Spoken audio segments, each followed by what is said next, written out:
Okay, so Battlefield 2042 Hazard Zone official trailer just went live 4 minutes ago, which I kind of missed.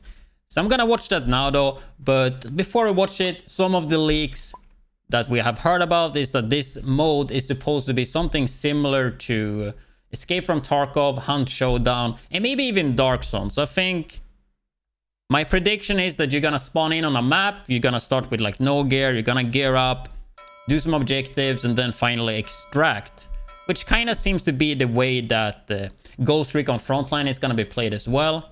I'm really excited for this mode. As you probably know, I talked a lot about Hazard Zone, and I think this is what could make Battlefield 2042 for me to actually like play it way more than just for a month, because I think it's going to get pretty stale for me with normal mode. So I have a lot of expectations here. Hopefully they show a lot, but yeah, I'm just going to shut up and we're just going to watch it. And yeah, we probably go through it like once after we watched it. So yeah, let's see.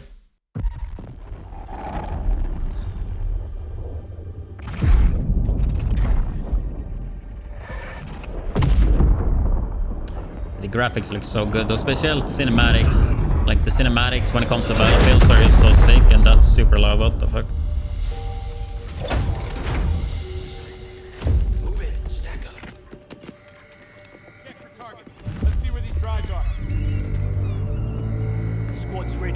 This looks like Warzone right there, dude. It's like the first thing I thought about. So that's a 3-man team.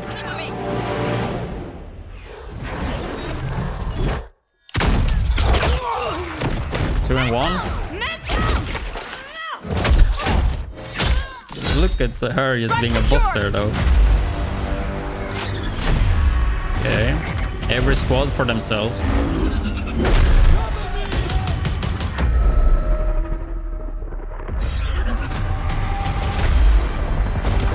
Drop in. Secure the drives. Survive and extract, yeah. I guess you start with equipment then.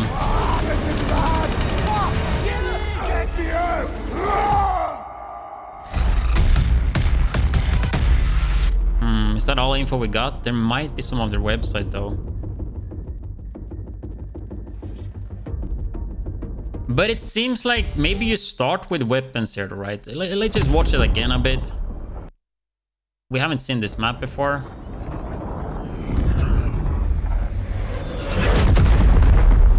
It's probably not like 100 players or any like super big size like that. Maybe there is though. This Conquest was 124 players, right? So they definitely can't do that. Let's see where these drives are. Squad's ready. Yeah, so basically you fight for the drives, right? But it didn't show anything that they that they went into the map with nothing. But maybe these guys had like weak gear. That's just... Nah, they look pretty kitted, right? Secured. So 3-man squads. Extraction 2. So there's multiple extractions you can do. You can probably... It's probably like similar to Dark Zone. You shoot up for extraction when you got a drive. People could like go and intercept it, right? Additional data capsule incoming. Or if we can... You could see the score, right? 0 out of 3. I don't know what that means. That's probably like the data, right? 0 out of 3. Extraction 1. Yeah, that would make sense. Wait, now they're... Okay, 4-man now, okay.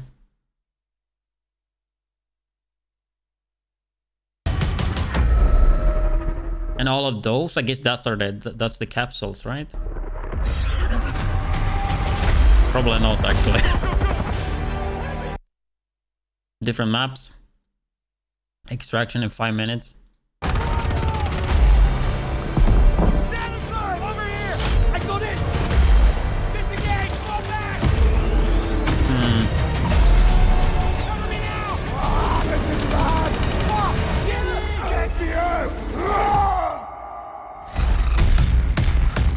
I'm not sure what to take from this though. Like, it didn't give much information at all. Imagine that's just it though. You just go in with you choose your class, you get your gear right, and the only thing, you go on the map and then you take the drives. Which still could be good, but I was hoping for like a little bit more like gearing up and stuff. But let's see if there's any more info. But still, like for me, I think that could be a really fun mode to play. I mean, I'm just gonna check here quick.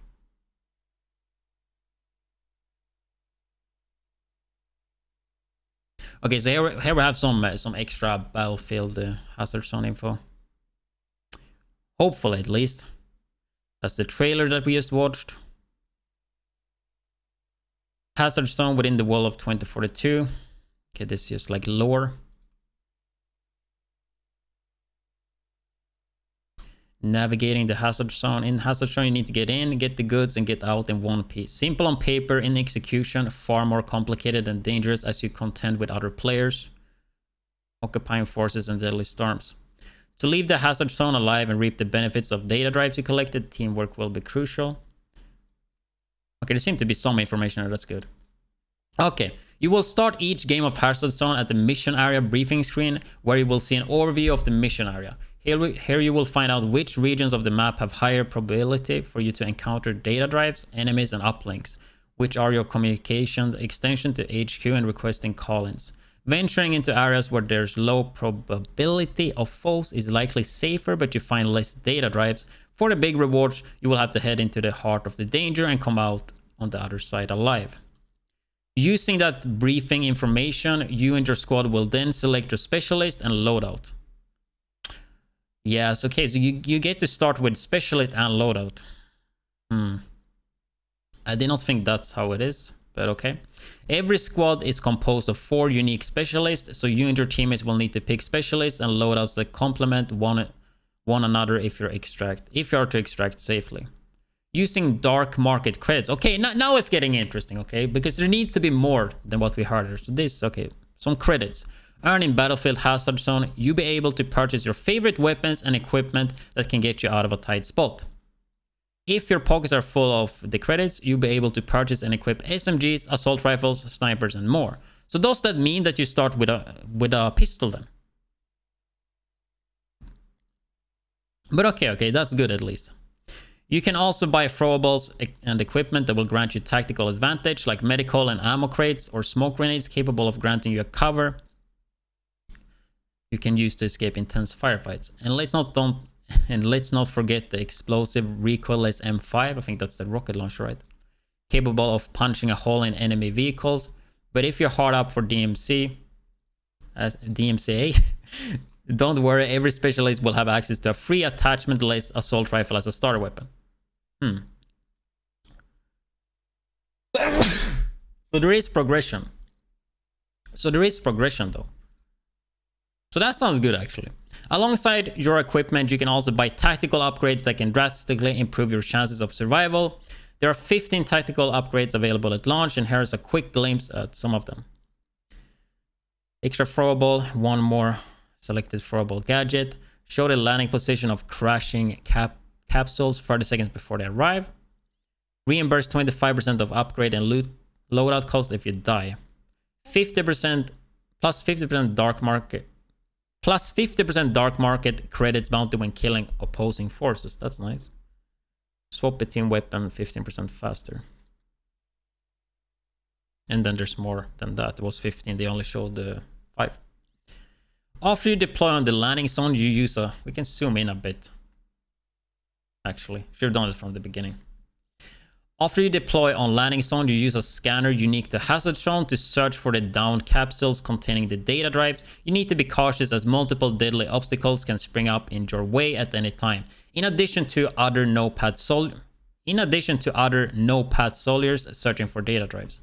AI-controlled Occupy forces will be roaming the map and guarding the data drives, so be ready for a fight. But be careful, if you go down, your teammates can only bring you back under special circumstances. So I guess there is a down state. Which, I mean, pretty obvious that they will have that. Pretty cool looking screenshot. As you make your way toward the data drives from satellite capsules that have fallen already, even more capsules will plunge to the earth as the match goes on. These capsules will contain more data drives than the ones that came before. So you and your squad will have to make the call on whatever is worth the greater risk to pursue richer rewards. So basically actually standing in the match for a longer time, it's going to be beneficial, which is good. At this point, the hazard around you also increases as the storm that will overtake the area by the match ends is growing further and becoming more dangerous by the minute.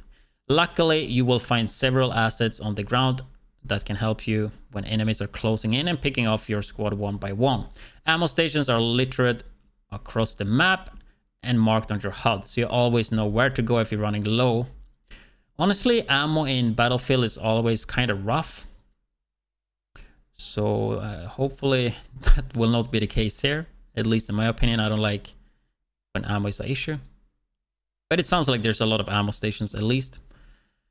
Uplinks, randomly spawned collectible laptops, can also give you powerful abilities to help you turn the tide or even bring back the fallen squad members. Okay, so they have like revive station with that.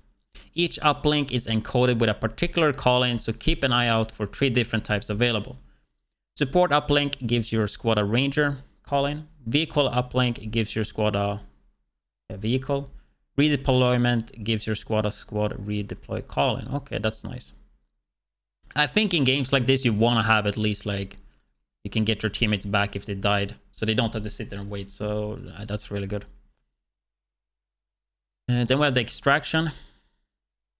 The first extraction window opens up shortly after insertion at the random extraction zone. Once the location has been determined, you have to hurry, as you will only have a short time to safely get on board. Squads that are basing their specialist composition on speed may have the edge when it comes to the first extraction, grabbing data drives and making a quick exit. Yeah, that might also be a strat, just farming that way.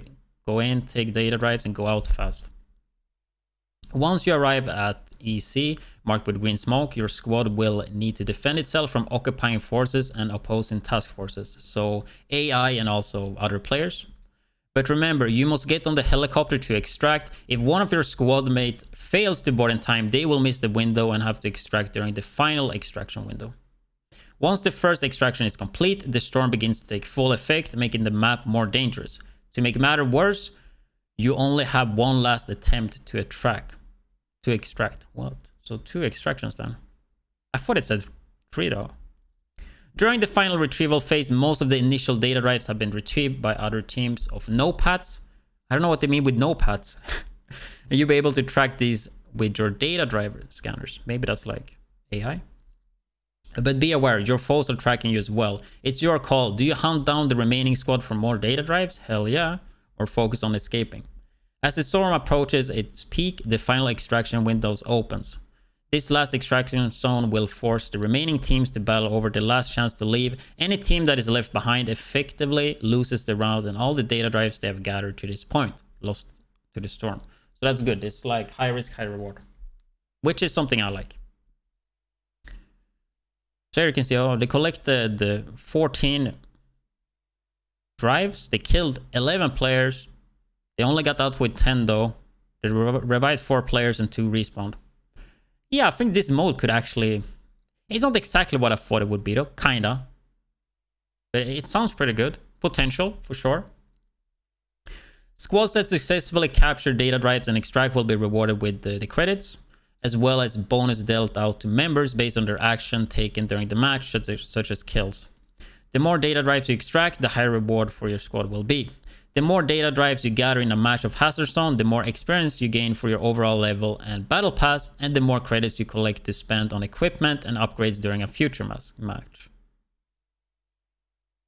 If you're on a hot streak and your specialist extracts consecutively enough, you will earn an extraction streak marker tied to the chosen specialist that will reduce the cost of weapons, equipments, and tactical items for that specialist while you continue playing with them. However, if you fail to extract that marker and all its benefits disappear until you earn another streak, so don't get cocky. We're excited with finally unveiled Hazard Zone 2, and we understand you have some additional questions. Good news. Okay, he got us covered. How long does a match play? It should be around 15 to 20. So 5 to 20 minutes. Okay, that's perfect. Like 20 minutes is, I think, the longest a match should be. Last gen and next gen version of Hazard Zone. PS5, Xbox Series XS, PC users will be able to play with up to 32 players in a massive play space, while Xbox One, 32 players, man, that's not much at all. Huh, 32 players. That's way too little, man. Yeah, okay. 32 players. How did they manage to get 11 kills? Okay, like 32 players, man. I was expecting like 100. Like minimum like 64. 32, man, that sounds too little. How many maps does Hazard Zone have? You'll be able to experience Hazard Zone on all 7 of Battlefield 2042 maps. So they're just using the maps, the normal maps for this. Can I play Hazard Zone to progress my character within Battlefield 2042? Yes. Can there be multiple of the same specialist in the same squads? Nope, they need to be unique. Experience shatter between you and squad. Occupy forces always present in Hazard Zone. They are. So it's unpredictable how many you will meet. Maybe roaming around the map, pursuing you, or protecting valuable resources. What happens when I die? You'll be able to spectate your squad from the sidelines, hoping they can bring you back by finding a redeploy uplink in case no squad redeploy call-ins was bought before insertion.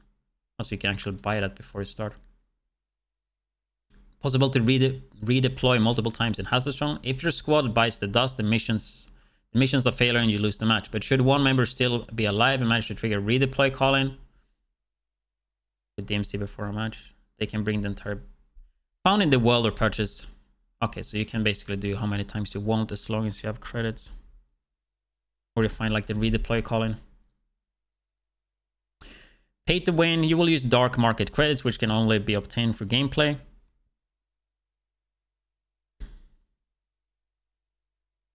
Okay, I guess that's it. I'm not sure what I think though. Man, this video is 18 minutes now. We gotta wrap this up quick. Jesus. But yeah, I mean, I was super excited for this to reveal, right? And the fact that it's 32 players, man, that's kind of what's bugging me. Also, it's just the same maps as the game, so I'm not sure. 32 players sounds too little. The mode itself sounds like it could be fun. And please add in a proximity chat for this and it would be golden. But I was hoping it to be a little bit more like Dark Zone, I guess. But overall, I'm definitely like excited to try this. But not exactly what I was hoping for, I guess. Even though it kind of was. But it's just 32 players, man. 32 players sounds too little. But anyway, that's Battlefield 2042 Hazard Zone. Let me know in the comment section below what you guys think. Definitely gonna be playing this on launch. I did play the beta and I enjoyed the beta. The game seems not... It seems like the game needs a bit more time though, to be honest. But yeah, anyway. Thank you guys for watching and I catch you guys in a video this weekend actually, most likely. And it will be a Division 2 video and Dark Zone. So if you stay this long, you know that. But yeah, catch you guys in the next video. Peace.